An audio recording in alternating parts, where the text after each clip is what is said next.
Aquaus Kelley, Love and Ambition, a digital diary. Tuesday, January 19th, 2021. The time now is 10:14 p.m. and I wanted to talk about parent communication, the importance of parent communication, but really getting tangible. A lot of times I feel that we speak on the importance of this or the importance of that, but we don't always get into the actual practice of what that looks like and provide examples. So that's what I wanted to do now as best as I can. And the reason why the thought came to mind now is because that's exactly what I'm doing now. I'm reaching back out and responding to parents and scheduling responses that will go out actually tomorrow morning. Because, of course, I don't want to text the parent or notify a parent at 10:15 p.m. So what I'm doing now is I'm just composing messages that will go out tomorrow in the morning, so that particular process is automated. And I'm also going to get more into process and strategy and my particular strategy and approach. And the reason why I want to touch on parent communication is because for me, I notice that when the school day is over and we reach out to communicate with parents, we are extending what happened in school and sharing that information and communicating with the parent so that the parent knows what their child has to continue or finish in an effort to advance their education. For example, the message that I sent out today was about an activity on IXL. Your child did not complete this activity. Please remind them to complete this activity for homework and then have them email me. When we don't take that initiative or that step to notify the parents and guardians what's happening in school, in the classroom, right, virtually, physically, then there's a lot of miscommunication. And this is with anything, not just school and education, but with anything. We have to notice that we have spaces, we have things that take place within those spaces. And unless there's communication to the people outside of those spaces, we can't expect the people outside of those spaces to know what's happening within the space, right?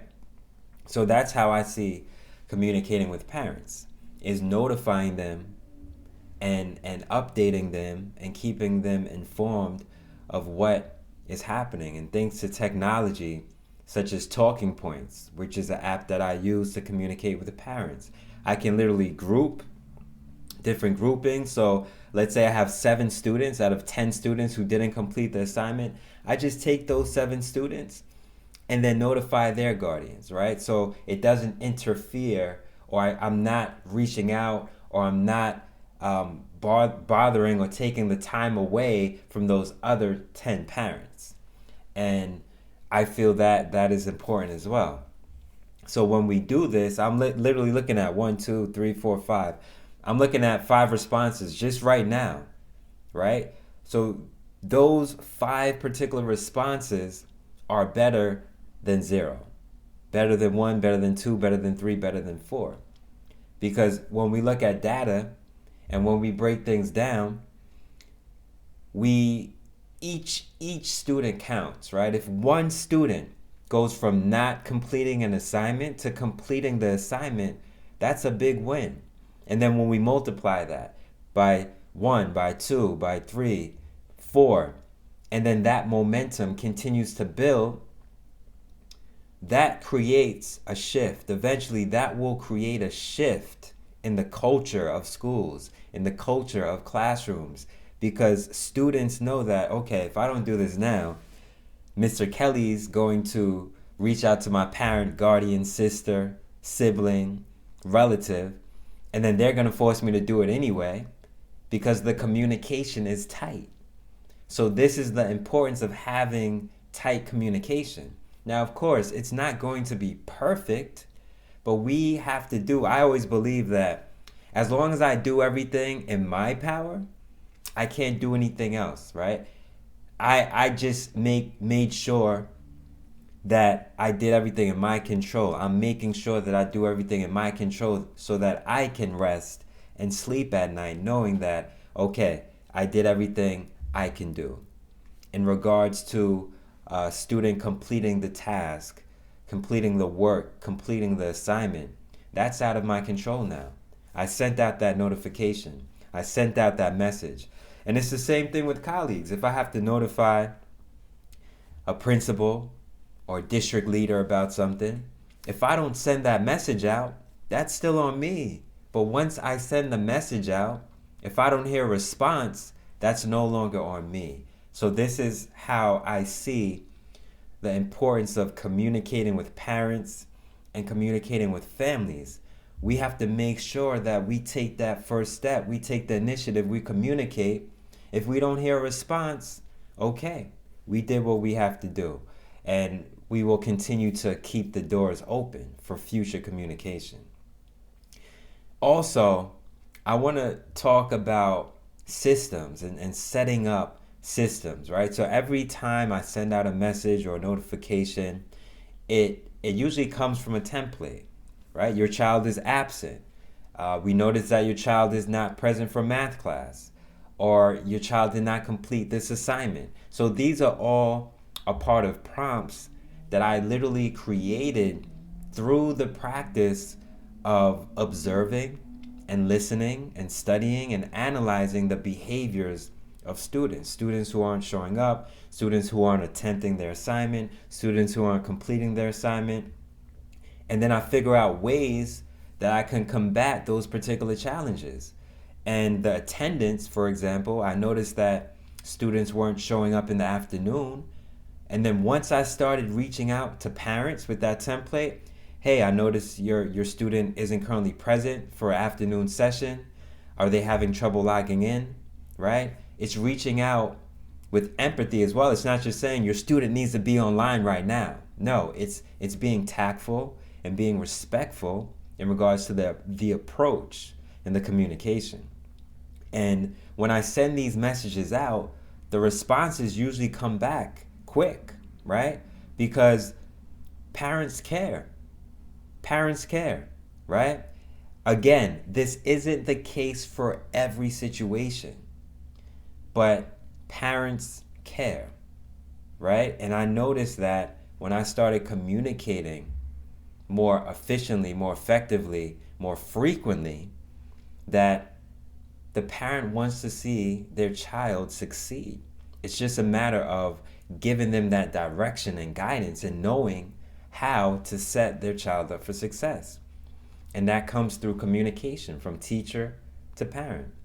And through setting up these systems, you start to see the results, right? And what I do as a teacher in education is the same thing I would be doing in any other industry. In fact, a lot of what I do is because of my experience helping to build different platforms, my experience helping to run businesses, right? And just taking that experience and applying it now to my role as a teacher and building systems and identifying patterns in learning and behavior, and then thinking backwards and thinking of results that will help to alleviate, mitigate, and eradicate certain challenges, right? And then putting these and packaging the approach in a certain way where if this comes up again, I keep seeing this pattern, bam, I know how to address it. I saw this before. I know how to address it, right? Literally, sometimes it's just copy paste, right? Copy paste, adapt, adjust, iterate. But once we set up that framework, that system, that structure, everything becomes easier to address because not only did we see it, observe it, experience it, but we reflected and then we built something to combat the issue. Instead of looking at the issue and saying, you know what, I don't have the time to build right now. I don't have the time to reflect. It's making that time so that we have more time in the future. Making the time now to reflect, step back, and build something that can help to solve the challenge of the future so that in the future we have that time back. That's what I'm about. Process, system, organization, strategy, alignment, right? Structure. These are all processes and approaches that help to save time in the long run and make the job easier, not only for ourselves, but for others in the future. When we can build something that we can literally hand over to someone else to apply, that's when a lot of the change comes. That's when a lot of the impact comes.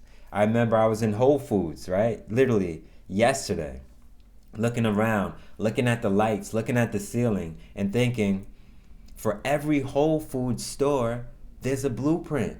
There's literally a blueprint. They're not thinking how to do this, how to do that every time they build a new store. They did that already. Are they making iterations based on the location in the store? Of course.